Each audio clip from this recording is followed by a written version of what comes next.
Hello Cardstack community, welcome to another episode of Card Maker, where we make cards that use the Cardstack framework within the Voxel environment that actually solve real problems. I'm again joined by Luke. Hey, good to be here, Chris. So Luke and I had decided that instead of doing a completely new thing, we're going to build on the last episode. What did we build last episode again? So we built a product list, a little product catalog, some neat handmade artifacts from around the world, and with descriptions and prices and image thumbnails and all sorts of stuff like that. Yeah, so I think dealing with commerce, there's two aspects of commerce system. One is presenting the product to the universe, and the other one is dealing with the fact that people from the world, different parts of the world will buy this. And there's a lot of issues involved, and shipping and handling, of course, is one issue, but pricing is actually one of them. There are different currencies in the world. Oh yeah, lots of different currencies, and we've been talking a lot recently in the Cardstack team about how do we model that in Voxel? What's given the tools that we have available, what's the right way to think about that? And so we did some exploration of that. Yeah, so today we're going to expand on the product catalog and build a little bit of a currency conversion shopping cart, things that allows you to see prices that may be in this catalog that may be in various currency in your own currency. Yeah. So if you remember, Chris, what I've got up on my screen here is an example of one of the products that we created last time. Mm-hmm. This is our California Beach Volleyball Sunset wall art. And it's $15. I won like 10 of those. Yeah, that sounds good. One for every wall. Absolutely. So this would maybe make sense to be denominated in USD, but some of our other products we're going to denominate in other currencies. Mm-hmm. And so that's what we're going to explore today. And instead of typing all the code the way we did in the first 4 episodes, I've prepared an example of modeling this, and I'm going to kind of walk through the code with everybody today and save my fingers some typing and the guests some time. Sounds good. Awesome. So to start off, let's do a kind of an overview just with a little diagram here. So if we look at my screen here, on the top left, I've got an example of our product card.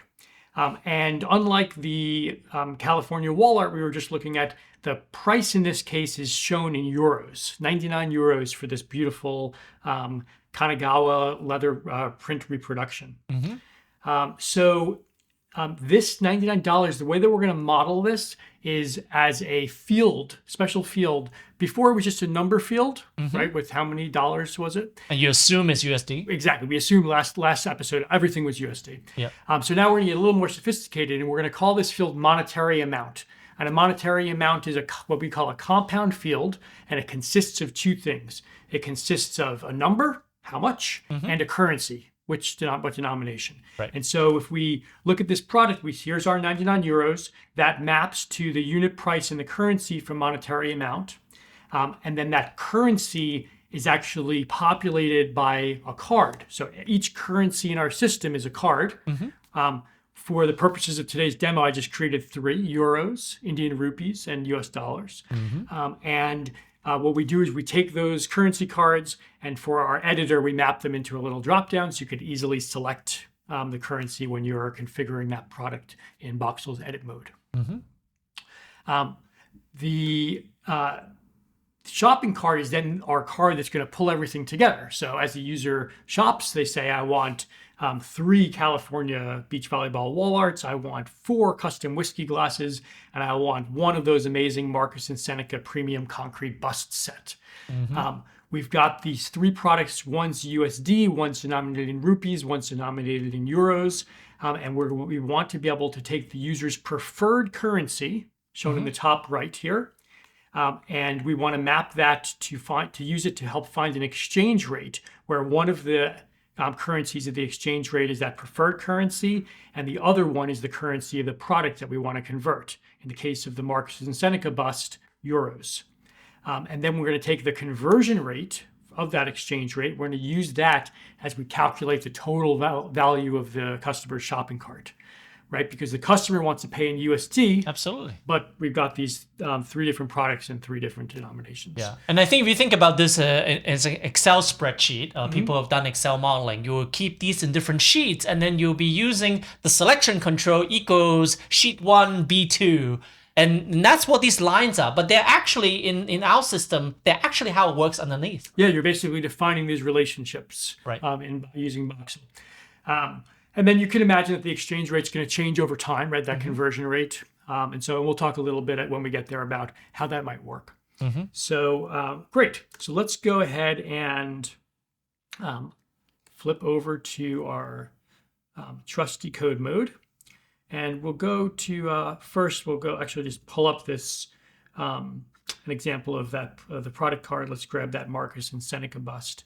That's 125 euros. And if I go to edit mode here for this and I scroll down, we can see that the unit price is, instead of just being a number field like it was last episode, it's now like this. You can change the number, you can change the currency, and that will change the price of this object.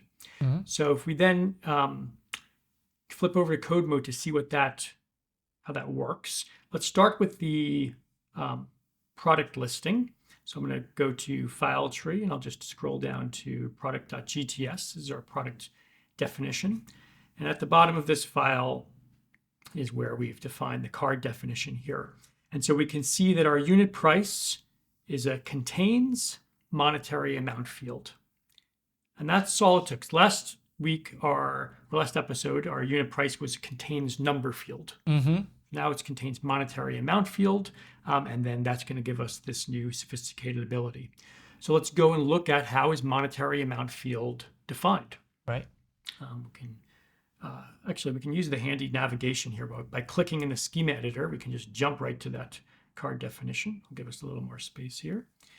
And so we can see here that monetary amount extends field def, and it has two fields. Remember, I described this as a compound field before. Right. And that means it's a field that's made up of fields. We contrast that with a primitive field, which is where the field just has a value. That's a primitive JavaScript type, like a string or a number. So here, in this case, our compound field is made up of a number field, amount, and a currency field. And now this currency field is a links to. And the reason that it's a links to is because currency is a card in our system. So remember, we're always going to use contains for fields, links to for cards. And we can see that in addition to the field declarations here and some templating up here to display the monetary amount, we can see that there's two interesting things on here to take a look at. The first one's formatted amount. This is prefaced by get, which means that it's a property in JavaScript speak. And this is going to use the currency to format the amount with the right kind of commas, decimals, dollar sign or euro symbol, etc. And so what we're doing here, we'll see in a minute, is we're leveraging the browser's underlying understanding of how to format currencies around the world in order to do this, which is pretty cool. And then we have this handy little multiply method where you can say, okay, you've got 5 euros. If you multiply that by 5, what do you have, Chris? Hopefully 25. 25 euros. But it's important that it's not just the number 25 because it still needs to be denominated. Right. And that's what this little handy multiply method does, is it creates a new monetary amount with an amount we take the amount, so 5, multiply it by the multiplier, 5, get 25, and keep the currency the same. And then that new instance of monetary amount is 25 euros. So these are convenience methods, but the thing that's really important here, that's really interesting, is that this is a great illustration of how fields and cards in Voxel are not just things to display, they're not just things to hold data, they also have behavior. And this is a great example of how that behavior works. Yeah, it's like sometimes when you model things in simpler structure, like in Excel, I mean, Excel has some understanding of currency, but once you want to do calculation on exchange rate, you have to start thinking about pairs of cells that sit next to each other. One has the unit, one has the thing, you have to kind of keep them. Here, we're really wrapping this, hey, treat that thing, those two cells, not just as a merged cell, but as a thing, as a unit. And that's something that is doable in programming languages, but in a lot of like lower level user programming environment like Excel, those are really annoying that requires VLOOKUP and everything to get it right. And this type of encapsulation is a really important part of the composability story. Yep, 100%. When we get to VLOOKUP and HLOOKUP and stuff in Excel, that's when I start wishing for a real programming language. Exactly. And with Voxel, you've got a real programming language. Sure. All right, cool. So we talked about product. We talked about monetary amount. Let's see what happens now when we bring these products into our shopping cart. So I'm going to bring up an example of shopping cart here. And we can see on the right-hand side, I'll give it a little bit of space. We can see that this user has 3 items in their shopping cart. There are 3 different denominations. We're totaling it in the user's preferred currency here. We can see the JSON here, but what I'm going to be really interested in is the code behind this. So click over to the shopping cart definition, and let's see if we can understand what's going on here. So shopping cart has 3 fields shown. Line items, which is a collection of each line item, presumably. We'll go see what that's made of. That itself is a compound field, just like we were talking about. It has a preferred currency, which is a links to, because currency is a card. And then it has one more, which is, I would say this is sort of a placeholder. We have links to many exchange rates. And so normally I would imagine that we would be looking up our exchange rates sort of dynamically from a card. So this is a simplification. We're talking about an idea in the future. We haven't built this yet, but it's called a data source realm. And basically this is a API that would expose cards and do so dynamically. So maybe there's an exchange rate database with live updating exchange rates between currency pairs, but you're able to query an API, and instead of just getting raw JSON, you would get cards back. And so that's an example of where this might come from in the future. Exactly. And then I think what happens in data source realm is that at the end of the day, they're just cards. They just, without you like typing in and doing edit and putting that, they just automatically populate it. But the way you pick from it, the way you use it, or the way you query it will be the same as if you created it from scratch. Yeah, they would probably be read-only, Yes. because it doesn't make sense to change a card that's coming from an API, really, like that. Cool. All right, so let's go. But they work the same, basically. Definitely. Let's go ahead and look at our line item. So our line item is extends field def. So it's a field. It's a compound field that has 3 items here. Product, a link to a product. This makes sense. Quantity, how many are you buying? Makes sense. And then total. We're saying that this contains monetary amount, but we're going to say that it's computed. And so what do you think the math is to figure out the total for a particular line item? You have to multiply by the quantity. Yep. Quantity times the product's price. Yes. That's your total. And so in this case, this is exactly what's happening. Our compute via says, okay, we're going to create a new monetary amount. And if we don't have a unit price or we don't have a quantity, then it's the value 0. Otherwise, it's the unit price dot multiply time passing the quantity. And this multiply method is the one we just looked at, right, on monetary amount. So it maintains the currency, the denomination, through that multiplication. Exactly, yep, which is a nice feature of that multiply method. And so that's all line item is, and it's got some pretty CSS to lay it out in a table, which you can see right up here. And yeah, nothing fancy going on with line items. So now we start to get to probably the most technically challenging part of it, which is how do you calculate a total when you've got some number of line items, each with its own quantity, each in a different currency denomination, but you want to show a user a number in their preferred currency. Right. And so that's where this next section of code comes in. I'm going to start from the end, which is the template here. So we can see that in the template, we're rendering the header, the user's preferred currency. Then we're going to render the header row for the line item table. Then we're going to render the line items themselves by doing a delegated render to the line items field. That's just going to render each embedded version, row. And then right here, we're going to render the total container, and we're going to take total property from this component and pass it into our monetary amount embedded view. And that's just going to format it properly for us. So let's trace back this dot total and see where that comes from. So it's right over here, this total property, get total. It's going to say we're going to be returning a monetary amount. And the first thing that we do is to say that if we don't have line items, then the total is going to be 0, and we're done. Easy. Otherwise, we're going to go for each line item, we're going to figure out what is the exchange rate that we should be using. So we're taking our first pass through line items here in this code. And for each one, we're going to look up the correct exchange rate for the line item's currency and our preferred currency, right? The shopping cart's preferred currency. And once we find it, we're going to push it into a list paired with the line item. So we'll come back in a minute to see how we identify the correct exchange rate card here. But once we have them, we're going to then use a method called reduce, which lets you kind of iterate and build up a result. And we're going to iterate over these pairs of line items and exchange rates, and we're going to add the conversion of a line item total using this exchange rate to our running sum.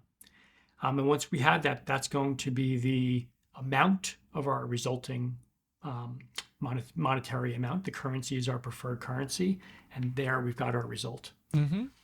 So let's dive a little bit deeper into the exchange rate, and we'll take a look at this convert method too and how this works. So first of all, the exchange rate, let's see what that consists of. It's going to be a card.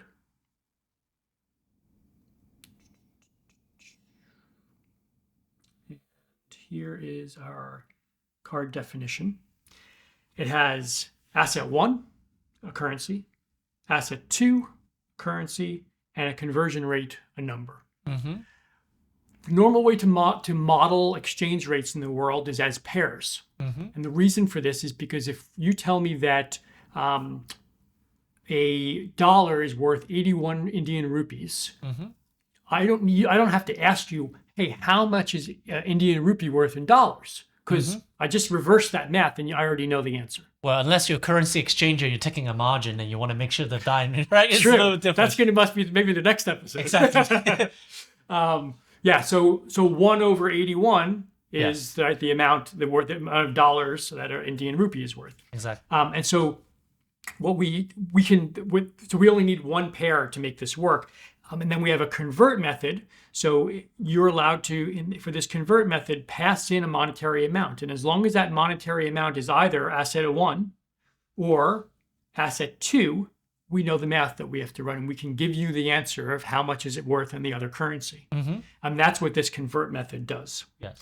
So, And this exchange rate card is like a live thing. If you ask it 5 minutes later, 2 minutes later, someone could have changed, or a machine or API could have changed the rates. yes. Exactly. And Voxel has and will have even better APIs for what we call get live cards. So you're able to retrieve a card and say, make this dynamic, continue, pay attention, subscribe for changes, that kind of thing. Right.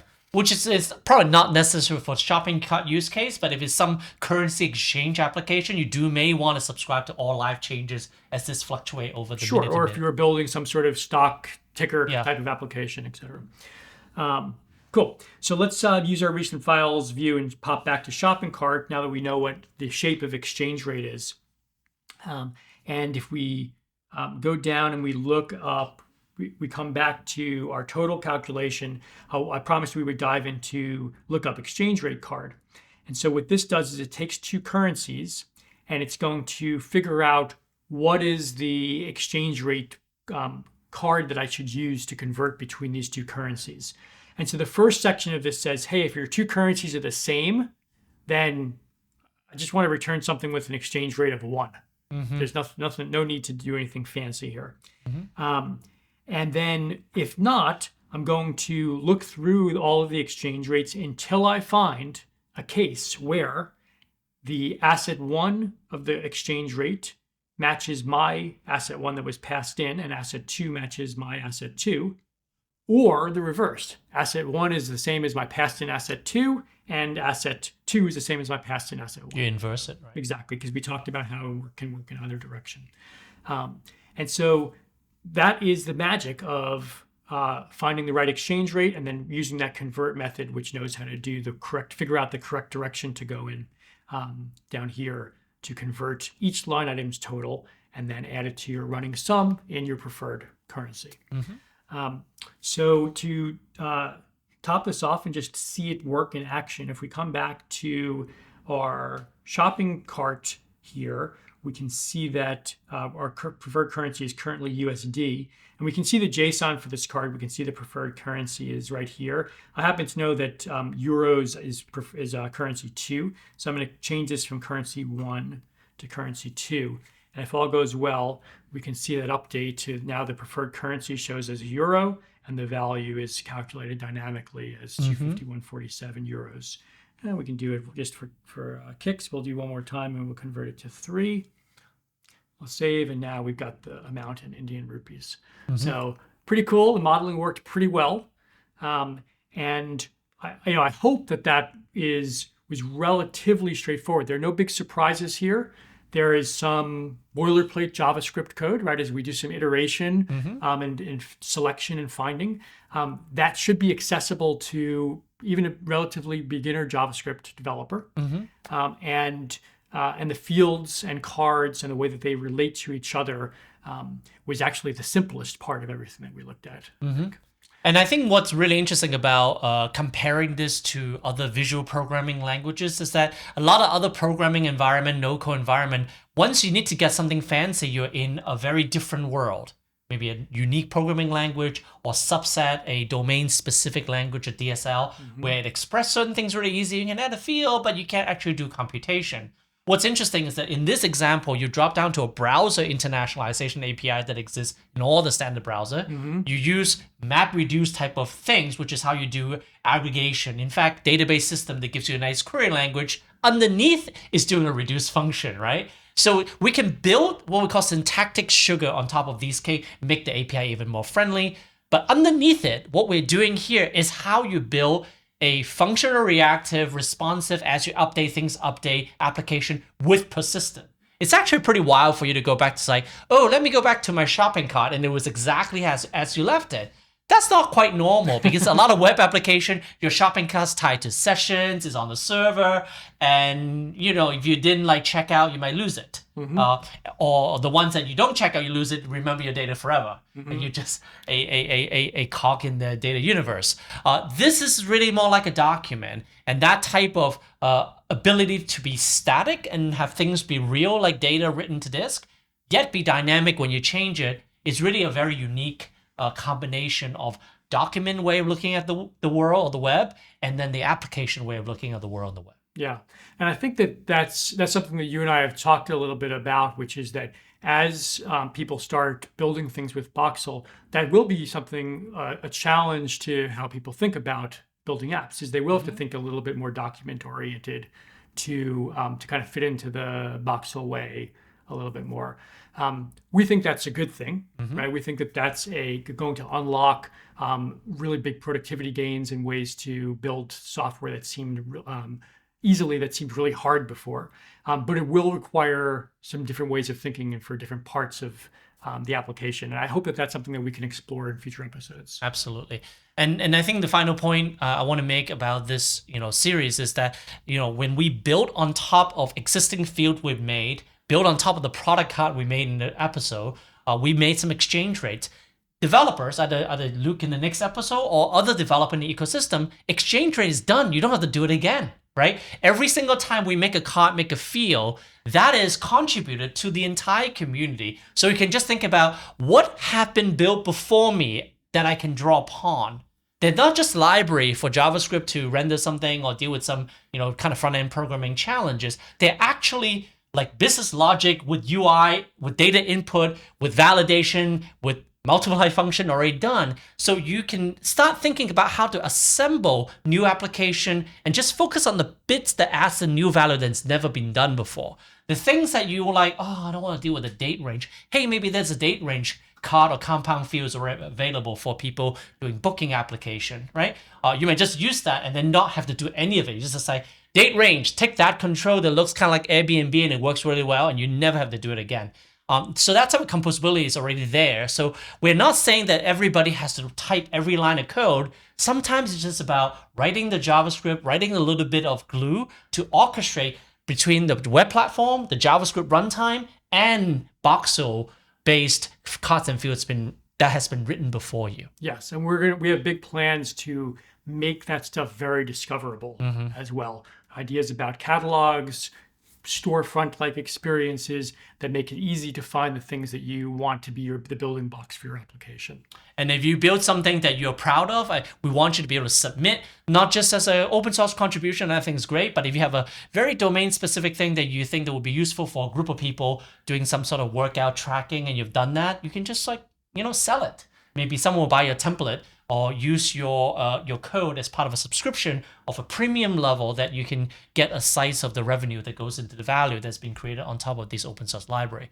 So the composability story in terms of the developer experience in code mode and the economic story around how this works is definitely two parts of the Cast vision. And I think we have covered some part of, in this series, the first 5 episodes, building a relatively sophisticated application, right? These e-commerce applications are not easy to come by, but it's totally customizable and it works. Yeah, good stuff. Well, I'm looking forward to continuing our exploration of voxel together. We may take a little bit of a different tact in the future, but tell us what you want to hear. If there's areas of voxel you'd like us to dig into, if there are approaches you'd like us to take, let us know. We're all ears. Absolutely, and I'm glad we're able to share with you a very unedited, kind of like as almost live stream type of quality. But in the future, we're going to focus on more topical things like, hey, for this idea or this type of technique, this is the type of things you can do, or for this use case, this is the technique you apply. But hopefully by looking back at the last 5 episodes, you have a pretty good idea as if you're there of building and iterating and building upon this voxel Cast foundation to build application that you've seen before. So if you're interested in this type of content, please don't forget to subscribe and like this video. And as always, take care, and I'll see you soon.